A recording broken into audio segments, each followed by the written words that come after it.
What's going on, everyone? We could almost call this the Harry Potter episode, because this was almost the episode that didn't live. Just how Harry Potter was the boy that didn't live. This was going to be the one that I let the ball slip on. I wasn't going to fucking do it, but here he is. Can't get me away from this shit for some reason. But yeah, we'll get into the what James's week has been. It's been a roller coaster as per usual. And I'm going to try and keep it as light and bright as I can, because we had a bit of a down episode last week and we can't afford to have that again. But thank you for everyone that did reach out after last week's episode. Appreciate all the messages and shit like that did come through. But just touching on that, literally fucking every week before I start recording, something happens. So this is a late one. That's Monday, 12:40. So usually I try and get these out of the way pretty early, but it's been a crazy fucking day. So I was out the front mowing the lawns a short while ago and get a phone call, and Nikita's like, oh, they're dropping Mello's ashes and fucking whatever else was in the package that Nikita got. She's like, are you home? I'm like, yeah. So they drop it off and this dude gets out. I stitched Nikita up because I called her after they came, and I'm like, that was the weirdest thing that I have ever experienced. And she's like, why? And I'm like, they pulled up in this like van, and then three guys got out in suits, and then they started like ringing bells and playing music, and they just slowly walked Mello to me, and then they like gracefully gave her off to me. And she's like, oh my God, really? And I'm like, no, that never fucking happened. So one day she's going to stop believing me, and I'm going to be like, help, I'm crushed in the podcast studio.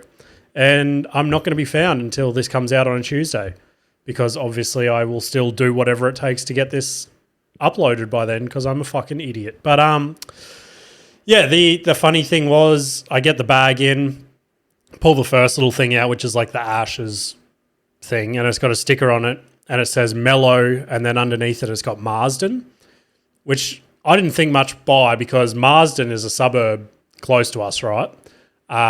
So I was like, okay, maybe the place that she got cremated was in Marsden. Makes sense. Pull the next thing out, and it says it again, Mello Marsden. Next thing, Mello Marsden. I'm like, why the fuck would they plaster all your like animals' memory shit with like the suburb that they cremated her in? And then I pulled out the certificate in the back, and it said, in loving memory of Mello Marsden. And I'm like, oh, these fucking idiots have auto-corrected our last name, Misson, to fucking Marsden. So now we have, now our dog's legacy will be known as a fucking shitty suburb in Logan, but could be worse. Can't get any worse. It's all about product placement. But yeah, it has been a crazy week with work, fucking family, podcast, comedy, everything. Everything's fucking got, and it's probably been one of the most physically, mentally, emotionally fucking taxing weeks I have had easily this year. There were multiple times this week that I was never doing comedy or podcasting again. So, again, just don't know when to fucking quit, do I? Just keep coming in here for the punishment. But, it's definitely comes down to you guys helping me get back in here. So I've had a very down morning all morning, and I thought I'll jump on and see what the downloads are doing this week. And since I started this whole podcast, not fucking whole podcast thing, look at me go. I'm a professional at this shit. But since I started the solo thing going, downloads have actually increased every week, and opened it up again this morning and had another fucking decent wave, like not millions or anything like that. But yeah, I was like, fuck, well, if people are liking it, I need to get my shit together, get in here and record something. People watching on YouTube will just see that I just held up a delicious juice today. I had water the last few episodes, and I saw some juice in the fridge, and I'm like, why not? So I'm just going to take a little sip of that delicious juice. One moment, please. Oh, yeah. But, yeah, to add on top of all the stress and everything else that's been going on lately, some dickhead over here, this guy, decided it'd be a good idea on my wife's birthday weekend to finish off the renovations on this house that have been left unfinished for fucking years now. So yeah, a couple of the big things we did was sort of we haven't had skirting since we got flooring done. We haven't had some architraves, haven't finished painting, plastering, all the stupid shit that I hate. So, yeah, we spent the whole weekend nailing on skirtings, no more gapping, siliconing, all the shit that I fucking despise. But we got there in the end, and the big reason for it is we made the decision. There's been a few houses go for some pretty big prices on our street the last couple of months, and the real estate agent that has sold all these houses, we got him to do an appraisal on this place probably 2 years ago, and he calls me like once a month, and he's like, "You ready to sell? You ready to sell?" And I'm like, "Fuck." And then, he just had another big sale on the street for fucking an astronomical price for compared to what we paid. Like, I don't know, for example, we paid $310,000 for this shithole like 10 years ago or whenever it was. And a house two doors up from us, unrenovated, like needs renovating pretty bad, just sold for $750,000. So yeah, he's going to pop by at 6 p.m. tonight and give us a fresh appraisal on this place. So yeah, that's why I've been getting the lawns neat and tidy, getting all the renos on top of everything. But something that did hit me after the big day of renos on Saturday, I think it was. Yeah, it was Saturday. I haven't had one of these for a good year or so now, but I used to get super bad migraines. I don't know if you guys get migraines, but they're fucking... I would not wish them on anyone. And I'm sure there's people out there that get it way worse than I do, but they completely fucking buckle me. Like, there was... So I pinned on all the skirtings and it just hit me at like 4 o'clock, and I just stood up and the whole world just started spinning, and I'm like, here we fucking go. Because right before I get a migraine, I get like blurred vision and shit. So I said to Nikita, I'm like, my eyes are fucked. I need to sit down for a sec. And this has never happened before. This was a new one for me. But I started to see, like, you know, back in the day when you used to go and see 3D movies and they used to give you the paper glasses with the red and blue lenses. And if you weren't watching the movie, your eyes would just be fucked. That's what it felt like. Like, I could see the whole world in red and blue. So then I said that to Nikita and she's like, oh, I'll Google it. And I'm like, okay. And she's the worst for like Googling shit. Everything she Googles, she'll be like, I've got a splinter, I've got cancer or something like that. But she Googles, is it normal to see in 3D? And Google basically said, yes, you silly bitch. The world is 3D. Everything you see is three-dimensional. But so Nikita comes back to me and she goes, yeah, it's normal to see in 3D. And I'm like, okay, thanks for that. Very big help there. So, but yeah, where do we go from there? So another big stressor that you guys are just going to love listening to my fucking stresses for the week, aren't you? So we'll get to some fun shit at the end. That, like I said, life is a roller coaster, baby. Just got to ride it. Who sings that? I think it was like Ronan Keating or something.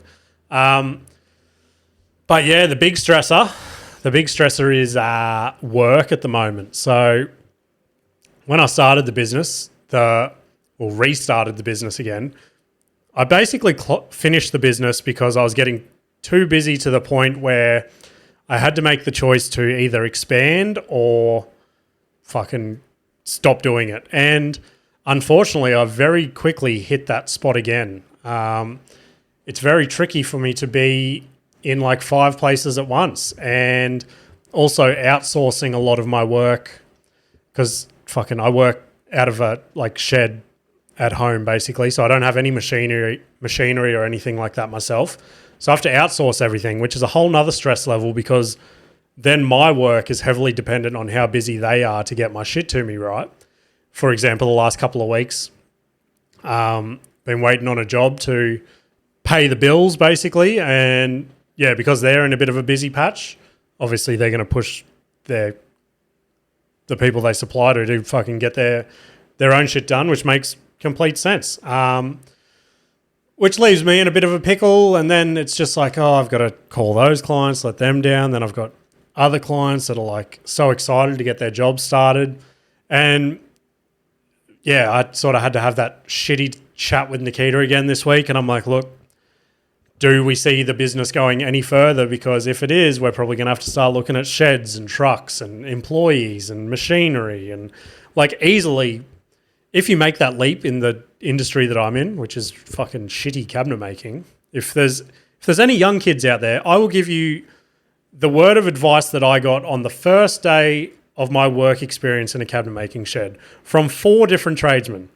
They said, "Hey buddy, get out of this while you still can." And I'm like, oh, these guys don't know what they're talking about. But they did. They did know what they talk about. And I've also told probably 10 to 12 apprentices that I've met along the way to do that. Some of them have listened and some of them are probably as miserable as I am these days. But yeah, it's not a good feeling like because, yeah, basically where we're at, we're not going to make that leap because it's like a $500,000 leap for something that I feel physically sick doing every day. Like, for example, if I get like a quote accepted or something, like I just get this disgusting twisting feeling in my gut of now I have to fucking do this job.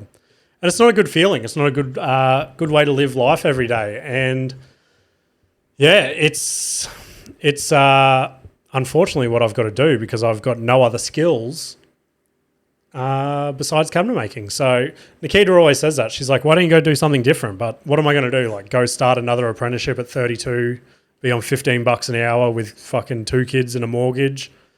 Not a possibility. So yeah, I know it was big back in my day where everyone's like, get a trade behind you. You'll always have something to fall back on, blah, blah, blah. But that's definitely not what I'll be coaching my kids. Like every time, and I think I've been pretty loud about it on the podcast. Every time Westy or Parker, my other son, show any form of interest, I'm like 100% in on it. Like this week, I said to Westy, I was just fucking miserable on the couch. I'm like, what job do you reckon Dad could do? And he's like, professional basketballer. And I'm like, thanks, buddy. Thanks. I think it's a bit late for a fat dad from Logan to make a run at the NBA, but I liked his enthusiasm. Holy shit, I cannot speak today. Anyone that's stuck in there with me, appreciate it. But look, as much as I hate the job, there are nice people. And I was telling Ash and Adrian about this bloke the other day. I recently just did probably one of the biggest jobs I've done since I was back out on my own, right? Full kitchen fit out, all the bells and whistles, blah, blah, blah. And it was for this lovely couple. And they were so nice to me from the very first meeting. All the shit. Do you want food? Do you want drinks? Do you want this? Can I give you a lift with this? Can I help you carry that? And they just made the whole thing just as pleasurable as it could have been, really. But yeah, he was a bit of a light for me the last couple of months. And then he's like I think he said he was a retired builder or something himself. And he was just, every time I was at his house, he'd come out of his shed with some shit that he'd see me using the time before I was there. And he'd be like, oh, I found these in the shed for you, and just give them to me. And there's these like stupid stands that cabinet makers get for their overheads, and they're ridiculous. They're like $80 each. And my whole cabinet making career for the last like 17 years or whatever, I've been like, I'm not fucking spending $80 on these things. And I just end up breaking my back to lift these things up on the wall. But yeah, he goes, oh, I dug these out of my cupboard and they were fucking brand new in box. So he goes, you can have these. And I'm like, I genuinely can't take these, mate. And he's like, oh, I'm not going to fucking use them. And then he just ended up throwing them in the back of my ute. So I had no other choice. But yeah, some days there's good days. But yeah, I think I'm going to have to make a call pretty soon as to what I'm doing with it all. Because, yeah, fucking cabinet making sucks. That's going to be Ash's least favourite part of this podcast because he fucking lives for the shit. But, yeah, if you guys have any suggestions as to what I can do other than pursuing comedy and podcasting, which is at least another fucking 10 to 12 years away from giving me $1. But, yeah, send through any suggestions. But on the topic of comedy, I guess, hang on, let me take a sip of juice before I get into this. Oh, so this actually happened before I recorded last week's episode, but I wanted to sit down and have a decent look at it before I came with my little review. And that's the long-anticipated episode of Saturday Night Live I was telling you guys about, where Shane Gillis made his triumphant return to host. And there's two complete different sides to this story, right? Everyone in the comedy world thinks that he fucking crushed it. He did exactly what you needed to do in that situation. And then there's all the people that have hated him, all the woke fucking media, all the bullshit that is like trying to change the world to think how they want to think. But luckily for us, there's people like Shane Gillis and stuff still putting up the good fight. And they were not happy with him. I'm not sure if they've watched any of his comedy before or listened to any of his podcasts, but they were not happy with the amount of times that he used the words gay or retard in his opening monologue, which, if you listen to his podcast, he says it as much as I say cunt. But yeah, I think that's most Aussies anyway. But I thought he fucking crushed it. If I had to give one bit of criticism, right, and I don't like doing this, everyone knows how obsessed I am with Shane Gillis.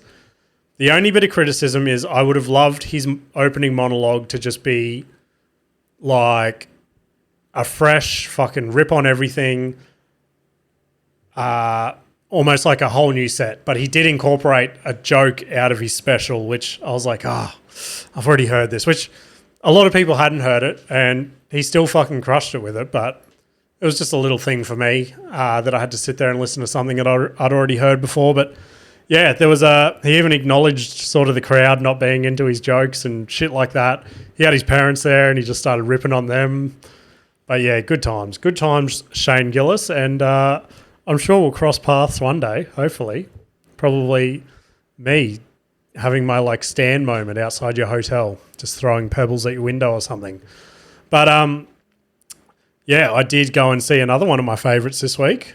Spent my Thursday night getting rowdy with the Rat King, Mr. Theo Von himself. I'm even rocking his merch right now. I don't think I've ever bought anyone's merch, and I don't know, just something about, I think I mentioned it last week, that something about Theo just being a real normal fucking down-to-earth bloke, and I'm like, I'm going to support this bloke. So went and looked at his merch stand, and the shirts were actually fucking sick. Like the back of this has got a Rat King on it, which is like his little nickname and shit like that. So yeah, I went and looked, $55 for a shirt, and I was like, I'm not fucking doing that. And Nikita's like, you're going to regret it if you don't go and get it. So I'm like, nah. We went and sat down in the theatre, sitting there, and she looked at me and she's like, just go fucking get it. So I'm like, okay. Got up, went back through the gigantic lines, bought the shirt, came back. So, but yeah, Theo fucking, how can you not crush being fucking Theo Von? But I decided he basically played the Gold Coast and Brisbane, and almost every comedian I've seen has been at the Entertainment Centre or QPAC if they do Brisbane. One sec. But I've been in the theatre at the Star before, and it was pretty cool the last time that I was there. Like, felt close and intimate and shit like that. Similar to QPAC, I guess. So I said to Nikita, I'm like, let's go to the Gold Coast show. Like, it's probably not going to be as grand and fucking big as the Entertainment Centre one is going to be, but let's give it a crack. So yeah, went and saw that, and Theo, yeah, he's the man. It wasn't a full fresh hour, which is I'm cool with. He ran back some of the classics, which again, I said it like when I went and saw Bert Kreischer, like sitting there and seeing some of the crowd that had never heard the Machine story at Bert Kreischer blew my fucking mind, because why are you going to see this guy if you don't know what his whole career has been built off? But similar to Theo, like Theo was sort of, I don't know, 5-10 minutes into his set, and he just started going through a couple of the classics. And I think the most famous Theo Von joke is where he just casually says, my cousin got bit by a gay guy, and then pauses for a good 10 seconds, and then he goes, so yeah, I guess we'll see. And then fucking crowd obviously erupts as if gay guys are like gay vampires. But yeah, he ran that one, and when he said that, Nikita pissed her pants, and I'm like, oh my God, you've never fucking heard that before. That's crazy, but that's pretty cool. I guess it's like people not hearing my dog fingering bit, but which is probably going into retirement pretty soon. We'll touch on that when we get to my week in comedy, which will be coming up. But there were a couple of... actually, I'll touch on the one other good thing. Yeah. Let's touch on the other good thing before we get onto the negatives for the night. Because I got a couple of negatives that really fucking ticked me off on the night. And the other good thing, I rock up to the gig and good friend, another Brisbane comedian who fucking crushes the comedy universe, Mark the Shark. If you haven't seen him, go check him out. Woohoo. He puts up a little story and turns out Dusty Rich is opening for Theo down on the Gold Coast. And he ended up opening all his shows on the Gold Coast and in Brisbane. Not sure if he's going all over Australia with him. I fucking hope so. But Dusty came out and fucking crushed the Star Casino. Like, he had one of the sickest opening sets that I'd ever seen, to the point where then Theo's like normal opener, Amir K, who's fucking hilarious as well, he had to come out and re-win the crowd over because he didn't quite hit as hard as Dusty did when he came out. But it was so sick to see someone on the local scene like that I rub shoulders with every now and then. I spoke about him probably 2 or 3 weeks ago where he set the unrealistic expectation to the crowd where he introduced me as, what did he say? He goes, "Are you guys ready to see the funniest 10 minutes of comedy you've ever seen?" And then I just got up and had a little bit of a mediocre set. But yeah, it's crazy to see that guy introduce me to a crowd of 20 people and then perform to a crowd of thousands and absolutely fucking annihilate.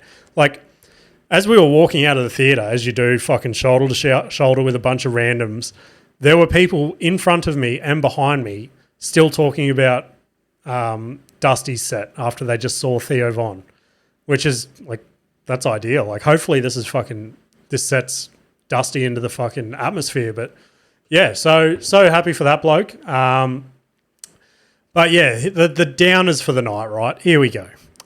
I am so, again, finished the podcast last week with this, how I said a friend of the show reached out and said, "Do you really want those people at your shows?" The Australian crowds, when they go and see American comedians and shit that just yell out and want to be part of the show, sucks giant dick. Like, there was a bitch that was yelling out trying to like hook up with Theo halfway through. Like, he was halfway through what I would see as a new joke. I'd never heard it before, and there were parts of it where like pretty clunky. So I feel like Theo was trying to work it out, and this bitch is just yelling out at him, and he's just like, I think I spoke about it when I saw Kevin Hart. He tried to brush it off a few times, and then he just had to like dip back into that old toolbox of like running like comedy rooms in America, and then just fucking did a one-liner to her and just shut her down, and the whole crowd just shat on her basically. But as soon as she opened it up, just like 3 or 4 drunk blokes for the rest of his show just kept yelling out dumb shit. And it's like, dude, just like this. If you want to go and do comedy, go down the road to a fucking bar and sign up on a Tuesday night. Don't come.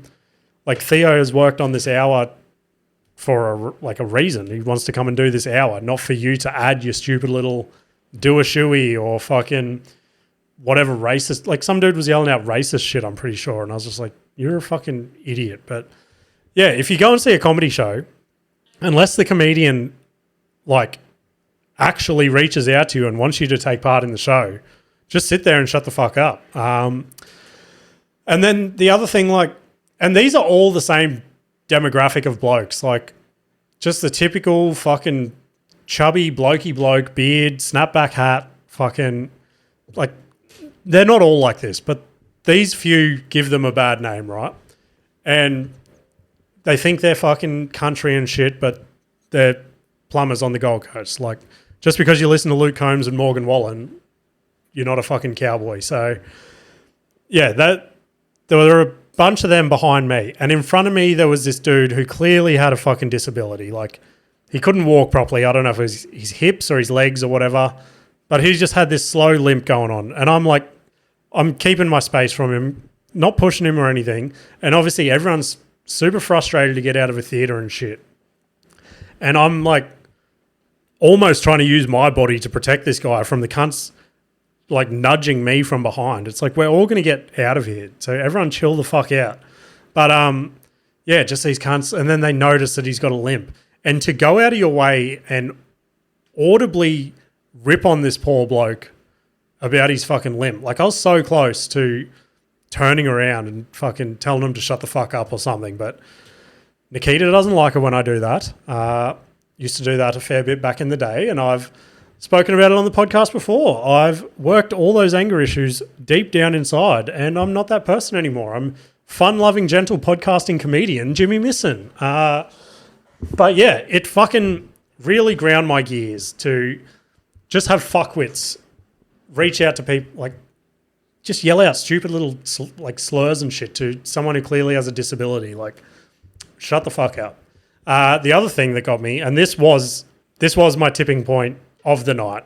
Another thing that I fucking hate, on top of those rambunctious fuckwits, is, and this isn't a hot take or anything, I think 99.99% of people hate this, is cunts that think it's okay to abuse and fucking like attempt to hit your partner. So we were walking to our car.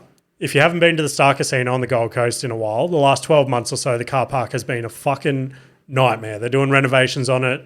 You got to go up and down and wind and blah, blah, blah. So everyone's a little frustrated after trying to find their way out of the theatre and walking to their car. And in front of us is this fuckwit that's just yelling at his wife about how late it is, how he's got to get up for work early in the morning, how this is all her fault, blah, blah, blah. And it's like, don't come out to a comedy show on a Thursday night then if you don't want to fucking wake up. Like, everyone here has to wake up tomorrow, hopefully, unless they fucking got in an accident or something on the way home. So you're not on your own, buddy. Like, man up. Anyway, he starts like getting in her face, screaming at her and shit. And I'm like, oh, this is really fucking getting to me again. But again, breathe. Deep breaths. And then, so yeah, I'm just talking to Nikita, walking to the car, watching from my peripheral vision in case something does go down and I got to step in. Lose him in the stairwell. We get to our car and the car park. It took us 45 minutes just to get out of the Star car park. But yeah, got in our car, pulled out, got in the queue, and who comes and parks behind us? Old fuckwit who likes to yell at his missus. So all I had to do while I was sitting there for 45 minutes is look in my rear vision mirror at this dude that is like millimeters from this lady's face that is just staring straight ahead, just screaming at her, like spit flying out of his mouth. He's punching his steering wheel and shit. It got to the point where I had to like unbuckle my seatbelt and be like, it's going to be go time soon because if something happens. And there was another guy trying to get into the lane and I could see him watching it as well. And I was like, there was a bit of a non-verbal look between us. Like, if shit goes down, bro, we're now fucking tag team partners. We're going to take over the WWE.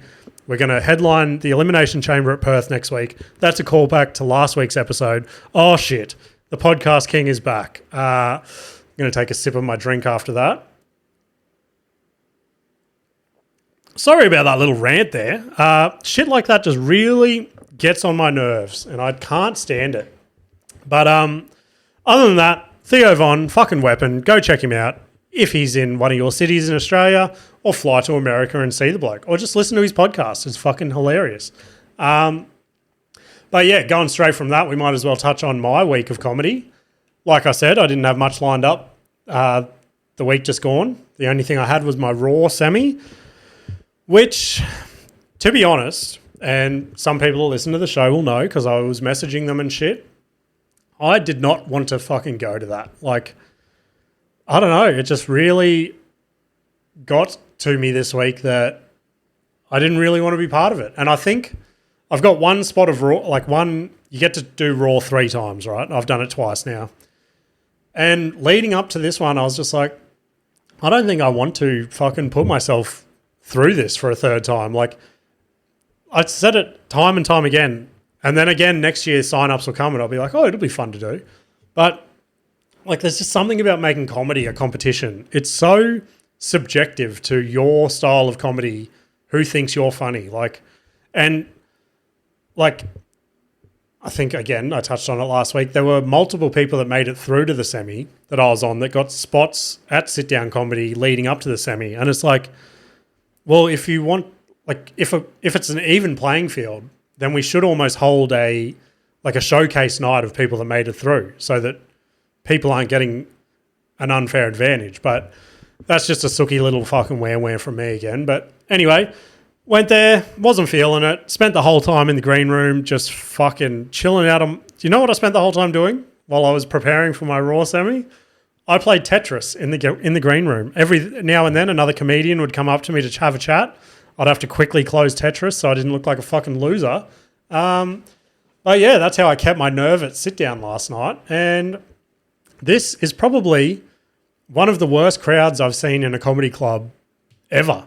I would assume, because again, I gig at pubs and RSLs and taverns and shit.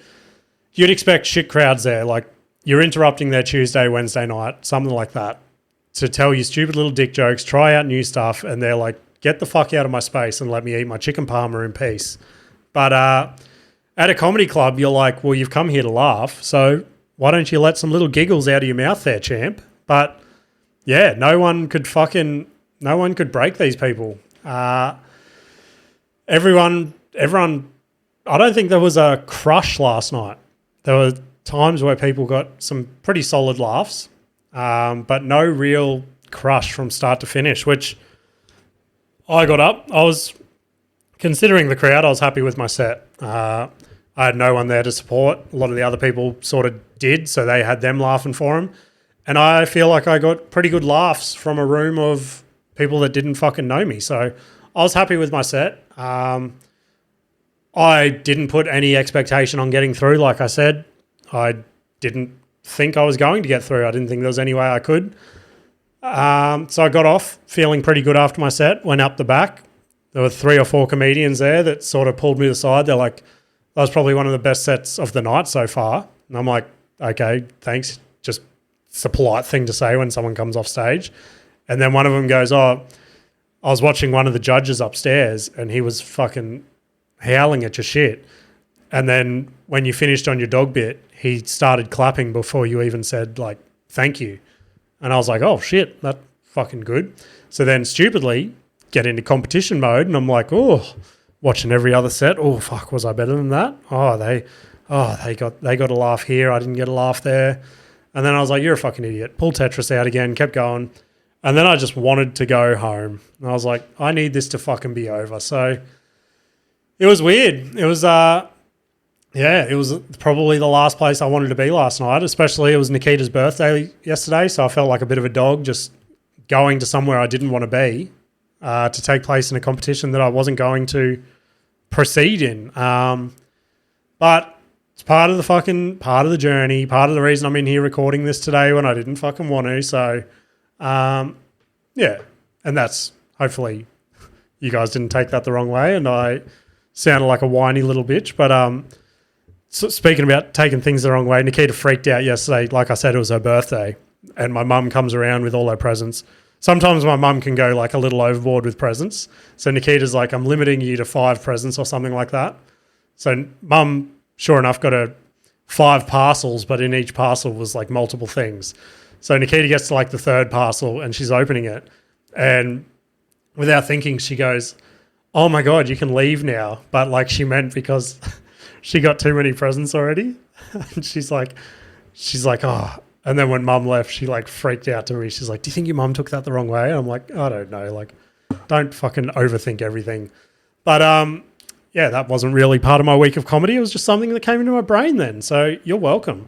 The last thing I did want to touch on in my little week of comedy is, yes. How do I put this without sounding like a fuckwit again? My jokes that I've been doing for fucking ages now and just like this little cycle that I found myself in is getting like pretty old pretty quick, right? And like I said, I've been writing a fair bit more lately. And the other day I sat down and I just started writing. And when I realised I'd been writing for like an hour and a half, 2 hours, and I just started almost piecing together like what you would call a show. So I was like, oh shit. So I just, for the next few days, I just kept writing and writing and writing. And this thing has fucking grown pretty quickly to something that I'm reasonably happy with. Like, it's not by any means a killer fucking special or anything like that, but I think it's a rough skeleton of what I think could be almost like my first hour. As stupid as that sounds, thinking that I'm going to have an hour so quickly, I've said it time and time again, like the stories that I have, no one else has, which is at the time when I was going through all that shit, sucked a giant bag of dicks. But when you can gather stories from your life like that and put them together in a funny way for people to laugh at, it's it's a pretty cool thing. So I don't know why or how my brain's been working like this, but I've been sort of writing, and then all of a sudden something that I had written down as a premise, which I would always try and write something for this joke, but really it was just sort of a one-liner or a two-liner that I've now worked into this story sort of thing, and it's just like pumped up that story even more. So I'm stoked to keep working on this. I don't know when it's going to be finished. Like, I'm hoping to have the basic outline done by maybe mid to late April. I'm not putting any like strict pressure on me with everything else going on. But if I can have a rough outline with like the direction I want it to go in, which I know the direction so clearly, it's just, I've got the start, I've got the end, I've just got to fill the middle with juicy fucking fat of shit that a lot of it I've said on the podcast. A lot of it I have not. So yeah, just filling that and making sure, as serious as it gets, I'm still keeping it light and fucking funny. So yeah, I'm super happy with that. Happy for you guys to follow that little journey with me and see where it gets me to. But yeah, as soon as I do have an hour ready, which sounds stupid to say, and even when I didn't want to say it last week, like, because I was going to say I started writing an hour last week, and I'm like, no, because you're in your, like, coming into your third year of doing comedy. Like, don't be a fucking idiot. And then I thought back to like Andrew Hamilton that we had on the podcast in the early days, where he came out of prison and basically more or less started touring an hour show. Like, who's fucking told him that he can't have an hour for doing comedy for like a couple of years? So, yeah, there's no real rules or anything. And it's not like this hour isn't going to be my Netflix special. It's just going to be, who the fuck am I and why do people want to listen to me? Which, that's another big thing that I've been trying to think on lately. I'm like, why do people want to listen to me? And that's why I'm also getting over my jokes. Because when you start comedy, I started with my stories, but they were just long-winded, boring stories. So I started writing jokey jokes, I guess. And now I'm in the habit of just trying to do a setup and a punch, setup, punch. And I'm like, now I need to reapply what I've learned to my stories and try and fucking get something happening there. But yeah, sorry if that was long-winded again, but I'm a little bit excited about it. Yeah, if you guys, I might start a GoFundMe so that I can spend more time writing my hour than doing stupid cabinet making that makes me miserable. One sec, just having a drink. Oh, big thing that happened yesterday. I'm not going to sit here and say that I'm the biggest rugby league fan in history, but it's sort of the one game that I constantly played throughout my life until my body just didn't want to fucking do it anymore and go and run it 150 kilo Samoan dudes and get crushed for work the next day. But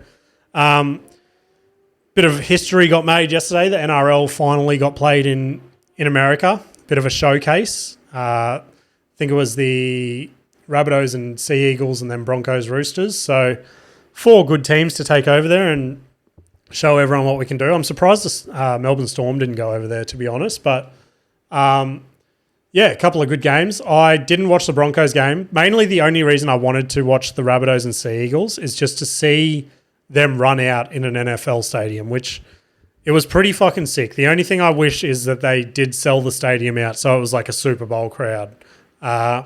It was a little bit sad to see a lot of empty seats. But in saying that, you're taking an entirely different sport to an entirely different country to try and teach them the game and help it grow. So I hope it did do something for the sport for sure. And then because there's something about Super Bowl stadiums that just make them so much more grand and shit like that. And don't get me wrong, Suncorp is a sick stadium, and that Optus Stadium in Perth, that has similar vibes to a NFL stadium. But just seeing rugby league played in a stadium with a roof on it, it was oddly cool to see. So yeah, I liked it. I don't know haven't really heard any other podcasts or news things about it yet. Like I said, it just happened yesterday. So, and I haven't really had time to be on social media lately. So let's hope I've had a hot take on that. But I did, again, since Adrian and Ash left, I've dabbled into movies quite a fair bit. So this week, this movie, when it came out, every single day I was like, Nikita, I want to go and see this. I want to go and see this. And I wanted to see it in movies because it's probably the one documentary style film that, besides Wolf of Wall Street, that I was following the story and obsessed with, right? And that was the movie Air, which is basically how Nike recruited Michael Jordan to come and wear their shoes. And this movie is fucking sick. It was everything that I thought it was going to be. Matt Damon and who was the other guy in it? I forget. But they fucking crushed it. They did so well. And just hearing that story, because now you see everyone. I wear Jordans on stage every night I do comedy. I've got 4 pairs that I alternate between, and I'm a little bit of a closeted sneakerhead, but I have almost no sneakers because they're expensive as fuck. But I spend a lot of time scrolling on my phone looking at Nike shoes and just the different patterns, colors. It blows my mind that a Jordan 1 is the exact same shoe. It's been the exact same shoe since 1989 or whenever it came out. And all they do is change the color on it. And for a brain like mine, I'm like, holy shit, I need that shoe. It's fucking weird. Nothing else has changed on the shoe except for putting a bit of purple here now and a bit of fucking yellow here now. And it's the best thing I've ever seen. So yeah, go check that out. It also blows my mind that from Michael Jordan almost not signing that deal, he was going to sign with Converse or Adidas because nobody wanted to wear Nikes. And that's why they wanted Michael Jordan to be their sort of spokesperson and get them into the basketball game, right? And I think it said at the end of the movie, $4 million goes to Michael Jordan every year just in shoe sales. So that's more or less what the movie comes down to. So Michael Jordan was the first sort of athlete to get a percentage of his branded shoe deal. And then it's the back and forth between Michael Jordan's mum and Nike to try and get that deal done. And yeah, just to be sitting there, obviously have fucking the best basketball career everyone's seen, except for maybe LeBron James might be catching up to him. He's had a 40,000 point season this year, which is first person to do it. It's hot on his heels for Michael Jordan, but it's sick to see that you can just make a call like that in life and it just pays off. So the other thing I watched this week was another basketball thing. Basically, our whole house at the moment is basketball with Westy getting so into it. So I watched the Giannis documentary. If you don't know him, he's sort of known as the Greek freak in the NBA. This giant dude, and much like everyone that gets a documentary, his story is fucking insane. If you haven't heard it, go watch his documentary. I think it's on Amazon Prime or something like that. But yeah, they basically, him and his family escape Nigeria and they go to Greece. And the time they did that, Greece was not very fond of people of colour, right? So they spent every single day in fear. and Giannis had to protect his 3 younger brothers, and they used to like run home at nighttime in the streets past these gangs and shit. But Giannis used to convince his little brothers that it was a game that he'd made up, but he was watching them from behind for people to come and kidnap them, murder them, blah, blah, blah. And then he just, one day they used to go to the internet cafe and watch NBA highlights. And he was like, I think he was like maybe 10 or 12 or something. And he Googled, how much does Kobe Bryant make in a year? And it came up with like 34 million. And he was like, that's it. That'll get my family out of poverty. And he spent every single hour of every single day with his brothers just practicing basketball. And then, goes from there. Scout comes over, finds him, flies him to America first, him and his brother. And then it's like, a year or two before his family can even come and be part of it. So he was getting stuffed around as well. They weren't getting his family over there quick enough for him. So he's like, well, I don't want to play basketball anymore. I'll just move back there and be with my family. So, a lot of balls on that guy. And to win MVP 2 years in a row and then win a championship with the Milwaukee Bucks, like basically a nobody team. Like nobody goes for the Milwaukee Bucks. You don't see a Bucks jersey walking down the street until Giannis went and played for him. Like it's always the Bulls or the Lakers or fucking the Cavaliers. Like it's always the big teams. So it was a sick little story to follow along with. And all right, we're leading to the end. So premature premise for the week. I know I skipped it last week, and to be honest, I don't have much ready for this week either. So there was one in the back of my head that I literally remembered right before I started recording this. So I'm just going to throw that out there. Again, it's there's nothing written, nothing thought about with this. I'm just speaking an idea that popped into my head out into existence, and whether or not something comes to me as I'm talking through it, or if you guys want to write in. Actually, I had a couple of people write in about that evolution one, which I appreciate. If you've got any thoughts, send them my way.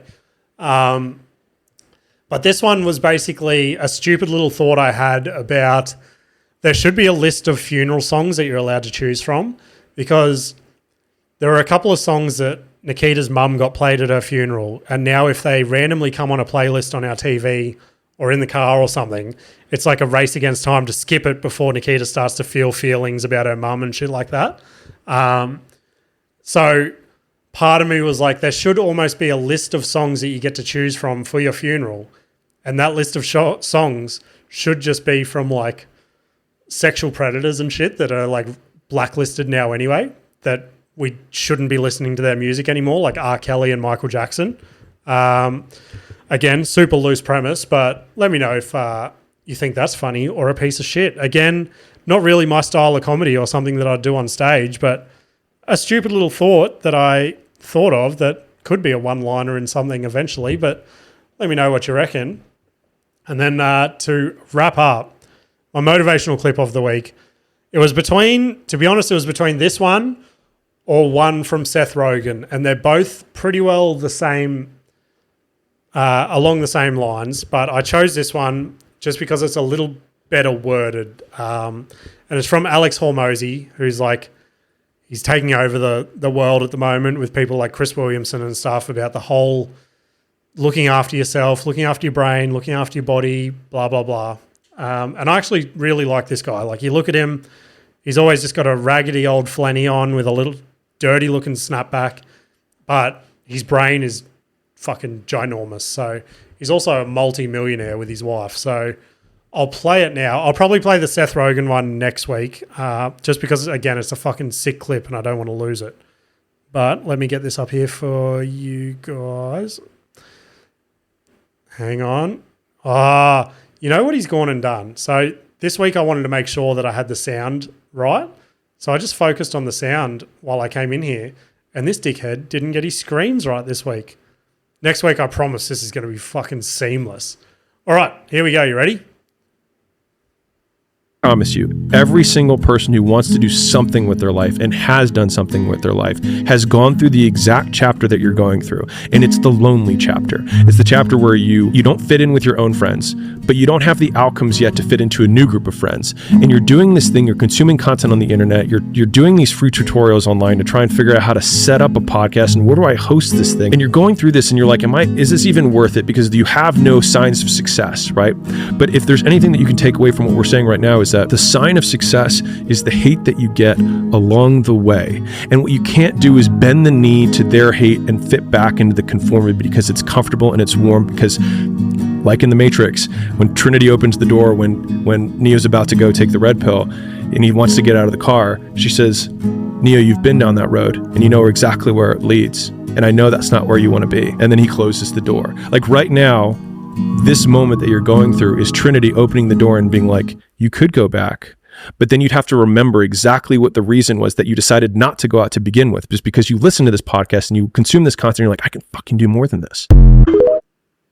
Boom, there we go. And that's the exact fucking reason why I'm in here this week recording this when I was going to skip the episode. Because one thing's guaranteed, if I give up on this or comedy with the fucking amount of time that I've now spent chasing this shit, the only thing that's guaranteed is that I will be building cabinets till the day that I die, which fucking there's no chance I'm going to be doing that. So until something takes off, I'm going to be here every week, as depressed or happy as I may feel. So hopefully that sort of resonated with some of you guys. Again, the Seth Rogen one so that one was very articulate, very well worded. The Seth Rogen one is very Seth Rogen. I'll play that one as next week's motivational clip. I was going to play them both this week, and I was like, if I come in and play fucking 30 clips a week on here, I'll get to the end of the year and go, oh, fuck, let's replay clips again. But yeah, that'll do us this week. I'll quickly plug my shows for the week. So a lot of comedy this week, which, again, like I said, I'm in a bit of a down mood. I'm hoping I can flick a switch and start to be keen for these shows, but I'm doing the old double up again at the Atrium Bar at the Star Casino. Not quite the Theo Von Theatre, but still at the Star Casino. So I don't know. Am I basically junior Theo Von? Probably. So doubling up with that, and then I'm shooting down to Surfers Paradise to do the Avenue. Both sick gigs all the time. That's Wednesday the 6th of March. Thursday the 7th of March, I'm at Last Night on Earth. Haven't been there for a few months now, so keen to see how that one goes. They normally always get a good headliner in, so if you're down around the Southport area, come check that one out. Friday the 8th of March, I'll be at the Mill Hotel up in Brisbane. Last time I did that one was with the Crackhead Spaghetti Lady, so I'm sure a story will come of that. But yeah, if you're around any of those areas and want to come and see me do some comedy, I might do some new bits. Couple of bits from this hour, maybe. Probably not going to be ready by then, but yeah, come check it out. Come say hello. And if you want to send through any submissions, whether it be just a hello, something you want said on the show, a question that I could answer on the show, flick it through via DM on Instagram or email at cantgetanyworsepod@gmail.com. I would genuinely love to hear from fucking someone, even if it's you, Ash. I know you're listening right now. Send me an email so I feel good about myself. But appreciate you all listening. If you can share it to someone, keep this good organic growth coming. Oh my God, what am I doing? Keep this organic growth coming if we can. It's sick to look at my phone and just see how many downloads we're getting a day. It's very encouraging. So keep it up. I'll keep it up, and I will see you later.